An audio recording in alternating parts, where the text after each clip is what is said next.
మాంగళ్య shopping mall ఆర్సీపురంలో Ambedkar statue ఎదురుగా July 12న రాశి ఖన్నా చేతుల మీదుగా గ్రాండ్ ఓపెనింగ్.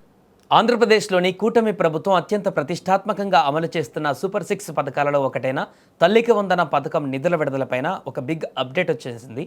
1వ తరగతి నుంచి ఇంటర్మీడియట్ వరకు చదువుతున్న విద్యార్థుల తల్లుల ఖాతాలలో ఈ నిధులు ఎప్పుడు జమ కానున్నాయి అనేటువంటి దానిపైన ప్రభుత్వం నుంచి ఇప్పుడు క్లారిటీ వచ్చేసింది.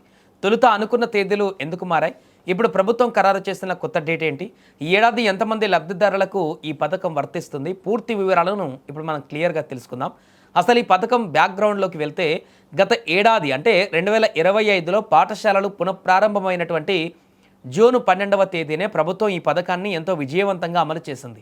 గత ఏడాది దాదాపు 67.27 లక్షల మంది విద్యార్థుల తల్లులు ఈ పథకం ద్వారా లబ్ధి పొందారు. అయితే ఈ ఏడాది ఆ సంఖ్య మరింత పెరిగింది. విద్యాశాఖ జరిపిన తాజా సర్వే ప్రకారం ఈ సంవత్సరం లబ్ధిదారుల సంఖ్య దాదాపు 68 లక్షలకు చేరుకుంది. 1వ తరగతి నుంచి ఇంటర్మీడియట్ వరకు చదివే ప్రతి పేద విద్యార్థి చదువుకు ఈ నిధులు ఎంతో ఆసరగా నిలుస్తున్నాయి. పైగా ఈసారి ప్రభుత్వం ఎంతమంది పిల్లలు ఉంటే అంతమందికి వేరువేరుగా నిధులు అందించేలా చర్యలు చేపడుతుంది. దీనికోసం ప్రభుత్వానికి సుమారుగా 9,000 కోట్లు అవసరం కానున్నాయని అంచనా.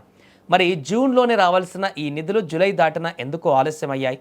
దీని వెనుక ఉన్న అసలు కారణాన్ని కూడా ప్రభుత్వం వెల్లడించింది. విద్యార్థులకు అందించే స్టూడెంట్ కిట్లలో కొన్ని వస్తువులను ప్రభుత్వం సరఫరా చేస్తుంది. అయితే అంతర్జాతీయంగా జరుగుతున్న యుద్ధ వాతావరణం మరియు గ్లోబల్ సంక్షోభం కారణంగా ఈ కిట్ల తయారీకి సంబంధించిన ముడి సరుకు ధరలు విపరీతంగా పెరిగిపోయాయి.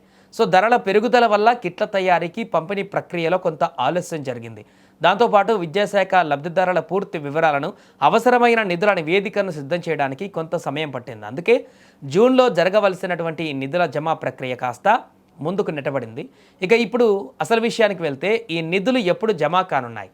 ప్రభుత్వం తొలుత ఈ నెల 17, 18, 19 తేదీలలో రాష్ట్ర వ్యాప్తంగా ప్రతిష్టాత్మకంగా తలపెట్టిన మెగా పేరెంట్ టీచర్ మీటింగ్ సందర్భంగా లబ్ధిదారులైన తల్లుల బ్యాంకు ఖాతాలలో ఈ నిధులను నేరుగా బటన్ నొక్కి జమ చేయాలని భావించింది. కానీ కొన్ని సాంకేతిక కారణాలు మరియు విద్యాశాఖ ఏర్పాట్ల దృష్ట్యా ఆ మెగా పీటీఎం సమావేశాలు కాస్త వాయిదా పడ్డాయి. తాజాగా అందించిన సమాచారం ప్రకారం ఈ మెగా పేరెంట్ టీచర్ మీటింగ్ను ఈ నెల 22వ తేదీకి వాయిదా వేశారు. దీంతో అదే రోజున అంటే జూలై 22వ తేదీన తల్లికి వందనం 2వ విడత నిధులను కూడా అధికారికంగా విడుదల చేసేందుకు ప్రభుత్వం సన్నాహాలు చేస్తోంది. ఇందుకు సంబంధించి ఆర్థిక శాఖ కూడా నిధుల విడుదలకు పూర్తి స్థాయిలో సమాయత్తమవుతోంది.